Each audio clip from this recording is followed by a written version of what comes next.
Hey everybody, welcome back to my channel. My name is Christy.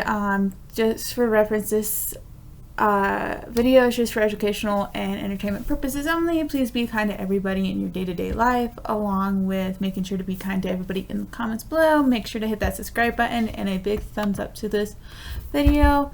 And let's get into it now. So I want to talk about the mysterious case of the Watcher House, just because of how it happened in the mid-2004, and like how a family named the Brodas, I could be saying it wrong, I'm so sorry, and how they had to deal with someone that was like quote unquote stalking them for about 6 or so months when they bought their house until they sold it. And in like 2019 they had to lose a bunch of money because of it, along with how the police weren't able to solve this case. And how in June of 2014, Derek and Maria, along with their 3 children, were getting ready to move into their new home on 657 Boulevard in Westfield, New Jersey. And that they had claimed that the 6-bedroom house was their dream home, and that it was just located a couple blocks away from where Maria's childhood home was. And it was listed as one of the top 30 cities to live in the U.S. and to raise your kids. And then about 3 days after they had closed the sale with the realtor and everything, before they even got a chance to like move, the Broaddus family got a chance before they moved in, they had received a letter in their new mailbox. And I know it takes like a couple days to transfer mail over and everything for bills. And the letter was addressed to the new owner in big chunky handwriting. The typed letter would read as followed: "Dearest new neighbor at 657 Boulevard. Allow me to welcome you to the neighborhood. How did you end up here? Did 657 Boulevard call you to you with its forces within? 657 Boulevard has been a subject. How did you end up here?" and stuff like that. 657 Boulevard has been part of the subject of my family for decades now, and it approaches its 110th birthday. I have been put in charge of watching and waiting for the second coming. My grandfather watched the house in the 1920s. My father watched in the 1960s. Now it's my time. Who am I? There are hundreds and hundreds of cars drive by 657 Boulevard each day. Maybe I'm in one. Look out all your windows. You can see 657 Boulevard. I may be one. Look out the window. Sorry, all the people stroll each day. Maybe I'm one. Well, ended quotations. The letter would also mention specifics about the Broaddus family and their children, like one being the artist when she was painting out on the patio and everything.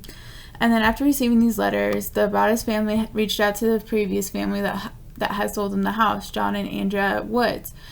They stated that during the 23 years of living at 657 Boulevard, they had never received a letter like that one, except for the few days before they were getting ready to move out.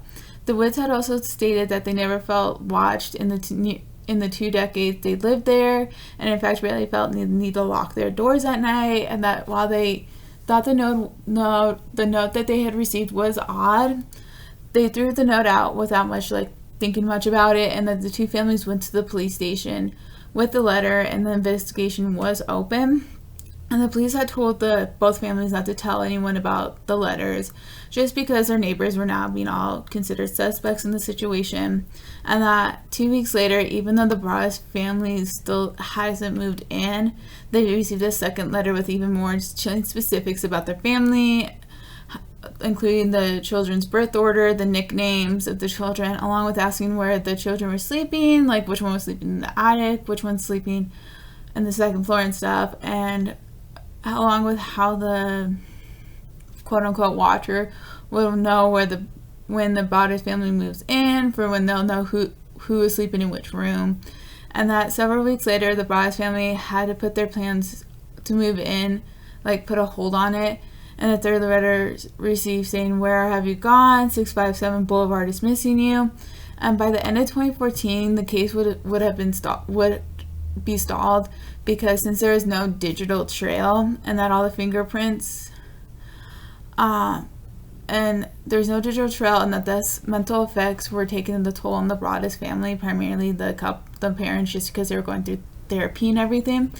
And since there was no fingerprints and no way to place someone at the scene of dropping off the letters, that only 6 months after they received the letters, they would decide to sell their home and that the 657 Boulevard was sold and is currently off the market, but the watcher's identity still remains a mystery. And the Broadduses had sold the home to Allison and Andrew Carter in 2019, but the Broaddus would have had the Broadduses had a $400,000 loss. And I just found this case so interesting from BuzzFeed, and I kind of wanted to look into it a little bit more, and how the family had to deal with a stalker, you could say, during the whole time they were there until they sold it to the Carter family, and that how they had to deal with getting 3 to 4 letters that would lead to nobody, since there was no fingerprints, and how the neighborhood didn't really help the family. They were kind of blaming the family for everything, and that how they're trying to break up the lot where the house was and sell it off as 2 different homes. But the planning committee said, no, we can't do it. It's going to be 3 feet too small. And that the police weren't able to track who was doing it because the writer was typing up the letters and hand delivering the letters, so they couldn't really trace where the letters were coming to the Broaddus family. And how the Broadduses did lose money when they sold it 5 years after they purchased it to another family. How there was really no further update in the case, and the watcher's identity is still a mystery, and to both the Woods family and the Broadduses family. And the police weren't able to solve this case. It's a cold case, I guess. And how the police were suspecting the Broadduses of doing this due to the fact of the letters, and how they were statistically moving to bigger houses, and that in a short period of time. But the psychological damage that was happening to the kids and the parents were kind of telling the police otherwise. And how the police suspected one individual who was playing a video game, one investigator, a retired investigator, called a watcher, but it was so long ago.